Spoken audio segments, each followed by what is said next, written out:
बालिसाई पंचायत राघवपुर ठारे श्रीरामचरित मानस समिति मारुति भवन आनुकूल्य श्रीरामचरित मानस नवाह परायण और प्रवचन महायज्ञ 47तम वार्षिक अधिवेशन एवं 20तम वार्षिक श्रीराम विष्णु महायज्ञ आरंभ हो बालिसाई राघवपुर स्थित हनुमान मंदिर परिसर में अनुष्ठित यह आध्यात्मिक कार्यक्रम 9 दिन धरी श्रीरामचरित मानस परायण पाठ करा 19 तारीख ठारू श्रीराम विष्णु विश्व शांति महायज्ञ आरंभ हो 5 दिन धरी अनुष्ठित यह महायज्ञ 23 तारीख में पूर्णाहुति हेब। प्रत्येक दिन मध्याह्न प्रसाद सेवन व्यवस्था करा बेले संध्यारे राम कथा प्रवचन कार्यक्रम अनुष्ठित हेब। व्यास पंडित रवि नारायण दास एवं धारक वृंदक द्वारा परायण पाठ करा अनुष्ठान पक्षर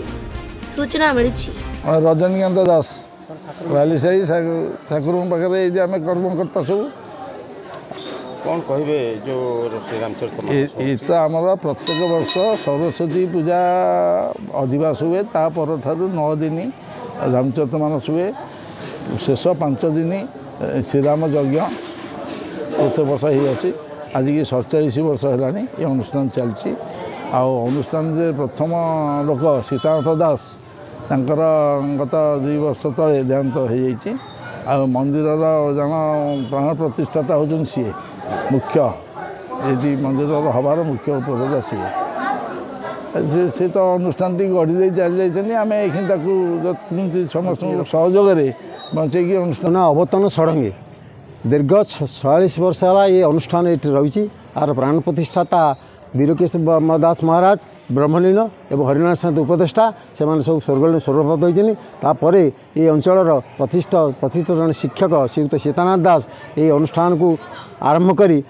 ये पर्यंत स्तर में पहुँची पार्टी 2 वर्ष निधन होता तो परिवार वर्ग एवं संप्रदाय माने स्थानीय युवसाधारण समस्ते मिसिक अनुष्ठान को आहरी उन्नति करुँच बहुत उन्नति है मध्याह्न व्यक्ति मैंने बहुत अच्छा आम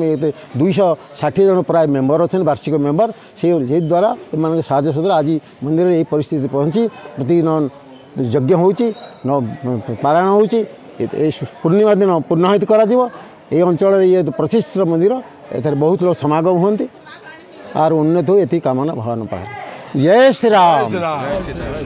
कटक सालेपुर अक्षय कुमार दास को रिपोर्ट लुमाणी टीवी।